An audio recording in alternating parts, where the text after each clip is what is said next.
gravel crunched under the tires of the old SUV as Liam navigated the winding, overgrown driveway. Beside him, Chloe squinted through the twilight, nervous excitement flickering in her eyes. "Are you sure this is it?" she asked, her voice unnaturally loud in the silence after the engine cut off. Before them loomed Blackwood Manor, a decaying Victorian mansion with sagging turrets and gables that clawed at the bruised evening sky. It was beautiful in a Gothic way, but undeniably imposing. According to the listing, a unique historical retreat with character, Liam said, pulling their bags from the trunk. He'd found the Airbnb while searching for something remote and memorable for their anniversary. The low price, he assumed, was due to its age and isolation. He'd skimmed a few reviews mentioning creepy vibes, but ignored them. Chloe, however, had researched deeper. "More like a retreat with a body count," she muttered. "Did you even read those news articles I sent? The Blackwood family vanished. Later owners didn't stay long. One disappeared." Liam shrugged. "Old houses have stories. Adds to the charm." Inside, the air was thick with dust and something else. Cold, metallic, like rust and forgotten rain. The grand foyer stretched upward into shadow, dimly lit by a flickering replica gas lamp. A sweeping staircase gleamed with faded grandeur. They chose the master bedroom, a grand room with a velvet-draped four-poster bed. While Chloe unpacked, Liam tried to open a window. It was painted shut. As he tugged, he heard a faint scratching from within the walls, but it stopped when he paused. "Old house settling," he muttered. That night, strange things began. Chloe swore she heard faint whispers just outside their door. Liam woke up certain someone had sat on the bed beside him. He'd felt the mattress dip, but no one was there. He dismissed it as nerves. The next day, they explored. In the library, Chloe discovered a leather-bound journal dated to the late 1800s. It belonged to Elara Blackwood. "The house breathes tonight," Chloe read aloud. "Something watches from the shadows, something that yearns for what it lost." "Sounds like a Gothic romance," Liam said, trying to stay light. But later, the house echoed Elara's words. In the drawing room, heavy curtains billowed inward, though no windows were open. A cold spot formed in the room, sending goosebumps up their arms. "Okay, that was odd," Liam admitted. By evening, the phenomena escalated. A teacup slid off a table on its own. Footsteps echoed upstairs, though they were alone. Chloe clutched Liam's arm. "We need to leave. Now." "It's late. We'll go first thing in the morning." They locked themselves in the master bedroom, lights on. The whispering returned, louder, clearer. Not just outside anymore. It seemed to seep from the walls themselves. Then a distinct sound, a child's sob from the empty nursery across the hall. Liam's heart pounded. He recalled Elara's journal. The vanished children. The room grew icy. Breath misted in the air. The painted-shut curtains began to sway violently. Then, from the corner, a shadow detached itself. Amorphous and twisting, it slithered toward them. Faces flickered within it, twisted, distorted, mouths agape in silent screams.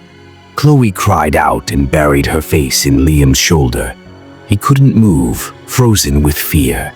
Just as it reached their bed, the gas lamp flared wildly, then exploded, plunging the room into darkness. A sickening crack shattered the silence. The locked bedroom door burst inward.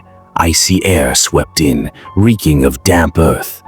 In the dark, they heard it. A dragging sound, something heavy scraping across the wooden floor, inching closer. The whispers turned frantic, laced with hunger. Liam finally broke free from his paralysis. "Run!" he gasped, grabbing Chloe's hand. They bolted, crashing down the staircase as the whispers swirled around them. Invisible hands seemed to brush their skin, cold, clammy. At the front door, Liam fumbled with the ancient lock. The dragging sound was just behind them. He could feel something near. The lock gave. They burst out into the pre-dawn chill and dove into the SUV. The engine hesitated, then roared to life. Liam floored it, gravel spraying behind them. They didn't look back. Blackwood Manor faded into the gloom, but what they experienced remained. The whispers, the cold, the shadow that longed for the family it lost, all stayed with them. They came seeking memories. The car wound its way up the narrow, tree-lined drive, the city shrinking behind Maya and Ben with every turn. They'd picked a secluded Airbnb for their anniversary, an escape to nature. The rustic cabin, with its stone facade and wide porch, looked just like the pictures. A middle-aged man greeted them with a warm smile. "Welcome to Whispering Pines," he said. "I hope you find it as peaceful as I do." He introduced himself as David, the host, and helped carry their bags. Maya noticed his touch lingered a moment too long, but brushed it off. Inside, the cabin was cozy if a bit cluttered. Handmade quilts, old books, a stocked kitchen, a fireplace, and a back deck overlooking the woods. David offered them a bottle of local wine and stayed for a long chat, talking about hiking trails, wildlife, and the area's history. "I want you to feel completely at home," he said with an intense gaze. "Don't hesitate to ask if you need anything." That evening they dined on the deck, crickets chirping in the background. The wine went down smooth and they began to relax. It felt like the perfect getaway. Until the next morning. Maya woke to the smell of coffee. She assumed Ben had started the pot until they found David in the kitchen humming as he made breakfast. "Good morning," he said cheerfully. "I thought I'd make you a little welcome treat." Ben thanked him, trying to stay polite, but Maya felt uneasy. "That's very kind, David, but we can manage." "Nonsense," he insisted, placing overcooked pancakes before them. He hovered as they ate, watching their every bite. Later, as they prepared for a hike, David showed up with 2 packed backpacks. "I've made you lunch," he said. "I thought I'd join you. I know all the best spots." They hesitated, wanting privacy, but David wouldn't take no for an answer. "I insist. You might get lost or run into some wildlife," he added with an odd glint in his eye. The hike was anything but relaxing. David talked non-stop, constantly stepping into their path and grabbing their arms to help. Maya felt smothered, like they were being monitored, not guided. That night they sat by the fire, enjoying a rare moment alone, until they saw David's face pressed against the window. He waved, then let himself in through the front door. "Just wanted to make sure you're warm enough," he said, smiling tightly. "Nights get chilly." Ben kept his tone friendly. "We're fine, thank you.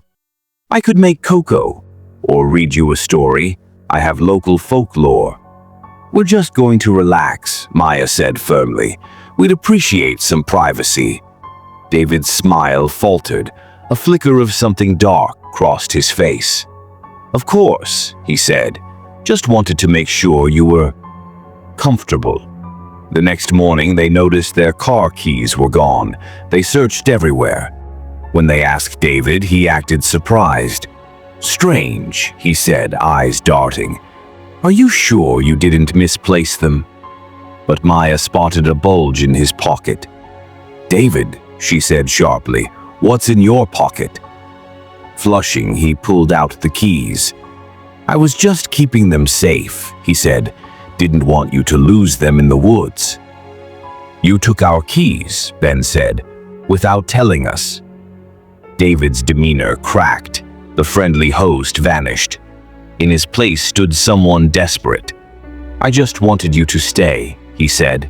"It's lonely here. I don't get many visitors." Maya and Ben demanded their keys and asked him to leave. David refused. His behavior became erratic, pacing, muttering to himself. "You don't understand," he said. "This house needs people. I need people." He blocked the doors, pleading, rambling about how nice things had been. Fear gripped them both. This wasn't awkward anymore. This was dangerous. While Ben distracted him, Maya slipped to the kitchen and found a landline. She called the police. They arrived within the hour. David stood in the living room ranting about the forest's beauty as Maya and Ben waited, shaken. David was taken away. Airbnb arranged for them to stay elsewhere, apologized profusely, and launched an investigation. But the damage was done. Their romantic escape had turned into a nightmare. They came to reconnect with each other and ended up face to face with the darkness hiding behind a stranger's smile. They'd wanted peace. Instead, they found a disturbing truth. Even the most idyllic places can harbor something sinister. The old cabin creaked and groaned under the weight of the wind, a mournful sound that Elias found oddly comforting. He was the first to arrive, designated driver for the weekend getaway. 4 friends, an escape from the city's hum, and a breath of mountain air. He unloaded his bag, the scent of pine and damp earth grounding him. The Airbnb had promised rustic charm, and it delivered. A stone fireplace dominated the room, surrounded by mismatched but cozy furniture. Elias chose the room furthest from the others, a compact space with a single window that overlooked thick woods. Soon, the others arrived. Maya, the planner, began unpacking and assigning rooms. Liam strummed his guitar. Chloe stocked the kitchen. Noah, the quiet one, snapped photos with his ever-present camera. That first night blurred into laughter, shared stories, and clinking glasses. Liam's music drifted through the cabin. The fire warmed their bodies and loosened their words. It felt right, exactly the kind of break they'd needed. The oddities began the next morning. Elias, making coffee, noticed a faint floral scent. Strange, since none of them wore perfume. He ignored it. But Chloe found a porcelain teacup in the sink no one recognized. Maybe the cleaner left it, she suggested. Still, a seed of unease was planted. Later, Noah showed them a photo of the living room. In the corner, partially obscured, was a shadowy figure. It had the vague outline of a person. Maya shivered. Liam dismissed it as light distortion, but no one truly believed that. The sense of being watched crept in. A door would be slightly ajar when it had been shut. A floorboard creaked above when no one was upstairs. The air sometimes turned cold without reason, even as the fire roared. Elias, normally rational, began to struggle with sleep. At night, he lay rigid in bed, convinced he wasn't alone. On the second afternoon, while the others went hiking, Elias stayed behind, claiming a headache. He wanted to understand. He checked the attic, dusty, empty, nothing but cobwebs and forgotten boxes. Then the basement, cold, damp. Tucked in a corner, half hidden behind old crates, was a locked door secured with a rusted padlock. The wood around it was scratched, as if someone, or something, had tried to get in, or out. A chill crawled up his spine. He didn't tell the others. That night, the cabin seemed angrier. Wind howled, lights flickered, shadows stretched and warped along the walls. They gathered near the fire, huddled close. No one mentioned the oddities anymore, but all felt it. Then a loud crash echoed from upstairs. They froze. "Just the wind," Chloe whispered. No one answered. Liam grabbed the fireplace poker. Maya gripped a flashlight. Elias led them upstairs, each step slower than the last. The floral scent was back, stronger this time, sickly sweet. They checked the rooms, empty, until the last one. The door was slightly open. Elias pushed it in. The room looked normal, but the rocking chair in the corner was moving, slowly, back and forth. No one was sitting in it. Then Maya gasped. On the bed, an indentation, the unmistakable shape of a head on the pillow. Panic broke them. They ran, out the door into the freezing night, where they stayed in the car until sunrise. None of them spoke on the drive home, but the scent lingered in their minds. So did the shadow. So did the rocking chair. They had gone to the mountains to escape, but something had been waiting.